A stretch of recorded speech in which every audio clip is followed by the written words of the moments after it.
Okay, welcome. In this mini lecture, I'm going to be talking about the book Peak by Chip Conley. Peak is the title, and the subtitle is How Great Companies Get Their Mojo from Maslow.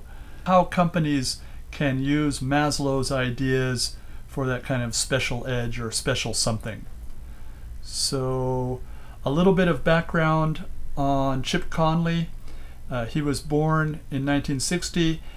Basically, he's a hotelier, which means he runs and operates hotels around the world. He's also an author and also a public speaker. His company is called Joie de Vivre Hospitality. Joie de Vivre is French for joy of life, so a very nice name for a company. His background: he graduated from Stanford University, got his MBA at Stanford University, and then founded his company in 1987. So basically he runs hotels, but the idea is a little bit different. He runs boutique hotels. Boutique hotels are smaller, more individualized hotels. And his idea was to use a concept of magazines for hotels. So what this means is he would match hotels to certain magazines. So magazines have certain kinds of readers, certain age groups or people with different interests. So he would target his hotels at certain magazines, famous magazines like Cosmopolitan or Rolling Stone, different kinds of magazines. So that's his idea. If you'd like to know more about his company, you can visit the Joie de Vivre website, and it lists all their hotels around the world. You can find out a little bit more about the company as well. So we're going to be looking at quite a few pictures of different hotel shots, hotel rooms, hotel lobbies. But when you look at these pictures, I want you to try to think about the customer. Who is the target customer? Who are they hoping to get, or who are they hoping to stay at this hotel? A little bit about the history of the company. Again, at the top you can see 1987. This is when they opened their first hotel. That was the Phoenix Hotel, the picture we saw earlier. This hotel was based on the theme of Rolling Stone magazine, so looking to attract musicians or people interested in music or the music industry. In the middle of this slide, 2001, you can see that Chip Conley's company beat out Disney and Cirque du Soleil as the Experience Stager of the Year. So in our last lecture, we were talking about experience economy, like companies staging an experience. There's actually an award for this, and Chip Conley's company won this in 2001. So the ideas that Chip Conley is introducing, the ideas are from Abraham Maslow, who was a professor of psychology, and he's most famous for his hierarchy of needs. And I'm sure that students in our program will hear about Maslow's hierarchy of needs in other classes. It's quite popular in business and marketing, and I'm sure some of your other professors will be talking about this. Basically, this is Maslow's hierarchy of needs. At the bottom level, these are the basic human needs, physiological, air, water, food, things that we need to keep alive, to keep our body running. The next level up is safety, so humans need to feel safe, not threatened. Above this is social belonging, so people like to feel like they're part of a group. The next level is esteem, so people want to feel that they are respected. They want to feel pride in themselves. And the top level, or the peak, of this pyramid is self-actualization. So reaching our full potential, reaching our dreams and our aspirations. So what Chip Conley has done is taken this 5-step pyramid and tried to make it simpler so that it can be applied in business. And Chip Conley calls his pyramid the transformation pyramid. So this is a simplified version, and he's talking about a transformation pyramid for all stakeholders. Stakeholders are the people who are involved or invested in a company. So the main stakeholder would be the customer. So what kind of pyramid does the customer have? Other stakeholder groups are the employees. The employees are a very important part of the company, and investors, people who put money into the company.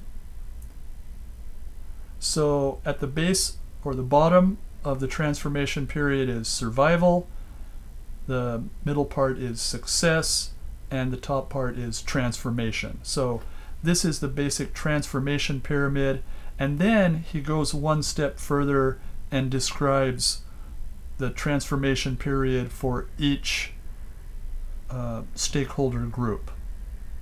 So the first stakeholder group, customers, the bottom level is meets expectations. So for example, if I go to a coffee shop, I order a cup of coffee, I want a clean cup, I want hot coffee, and I want the staff to be polite. That's my basic expectations. One level above this is desires. So for example, at the coffee shop, if the staff remembers my name and what I like to drink, this would be that kind of middle level. And at the top of the customer period is meets unrecognized needs. So something out of the ordinary that the customer doesn't even expect. I remember when I first started ordering books from Amazon, they often used to include some kind of small gift in their package. So I'd receive my books, but there'd also be something like bookmarks or refrigerator magnets with some kind of saying on them, or one time I got a coffee cup. So meets unrecognized needs. So some companies that do a good job about reaching the top part of that pyramid, that customer pyramid, Apple does a really good job. They have very good experience for their customers. So they try to reach beyond just the expectations and desires and actually go for the top.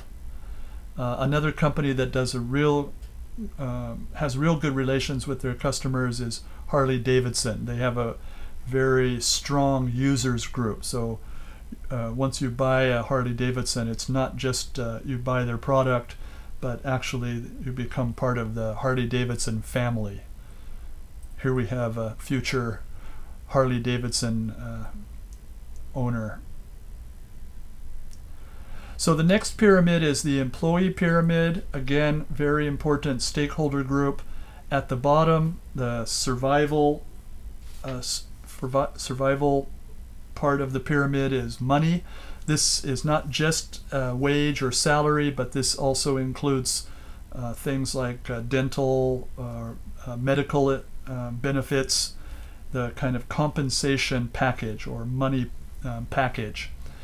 The middle level is recognition, so employees want to be recognized by their coworkers and also the management that they're doing a good job, that their work is being appreciated. And at the top of the employee pyramid is meaning, so employees want to feel like their job or their contribution to the company has some meaning, that it's not just some kind of meaningless work. They come to work and then go home and it's all done. So their work has some meaning. Some companies that do a really good job about reaching the upper levels of the employee pyramid are Google. Google They have Google campuses all over the world now, but the original one near San Francisco or near Palo Alto, very famous for how they treat the employees. They have several different cafeterias on campus serving different kinds of gourmet food. They also try to create an atmosphere on campus that's very fun and enjoyable for the employees. Employees can use bicycles to go around campus, or even the Segways, the motorized transportation devices.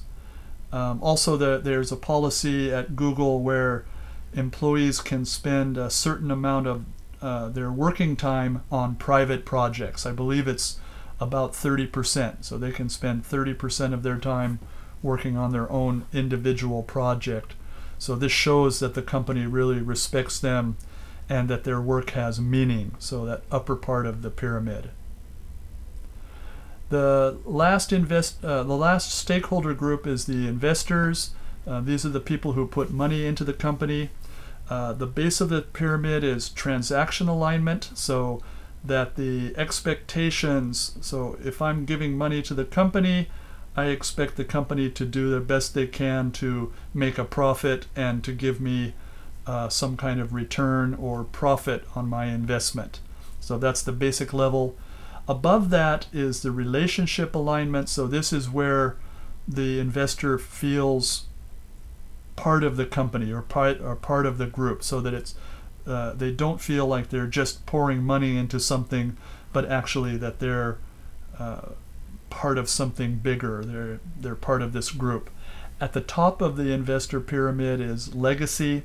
So, for example, if I put my money into a pharmaceutical company, pharmaceutical meaning some kind of medicine, and that company discovers some cure for cancer, then as an investor I can feel that my money did something good at that, and that there's going to be a lasting effect and a positive effect from my investment. So that's the three pyramids. If you want to find out more about Chip Conley, you can visit his website. Actually, this is his old website, but the new website has more information about his books and his speaking, and a little bit more information about the company. His main idea is that if we do a good job as a company, if we do a good job of reaching the top part or the peak of the various pyramids for our stakeholders, that's the sweet spot, that's that middle heart, and that's when the company is really doing well and will probably be very successful. So that's the ideas. The last few pictures, again, I'm going to show some pictures of their different hotels. Try to imagine the target customer. So we see very sophisticated. Here we have something a little bit more funky. They're very rich upholstery, thick sofa. That's the Kabuki Spa, so they're taking these ideas from Japan, using them in their hotels around the world. There's something a little bit, it has a younger feel, a little bit lighter, more casual. So you can see that each of the rooms or the different hotels, they definitely have a different target audience. Again, the company is working very hard to meet those needs of the customers and try to match the hotels to those desires and needs of the customer. So if you're interested in these ideas, I hope you have a look at the book Peak by Chip Conley. On this slide we have some of the hotels that they manage. Thank you for listening, and I hope that you can use these ideas and that they fit in with your study of business and the economy. Thank you for listening.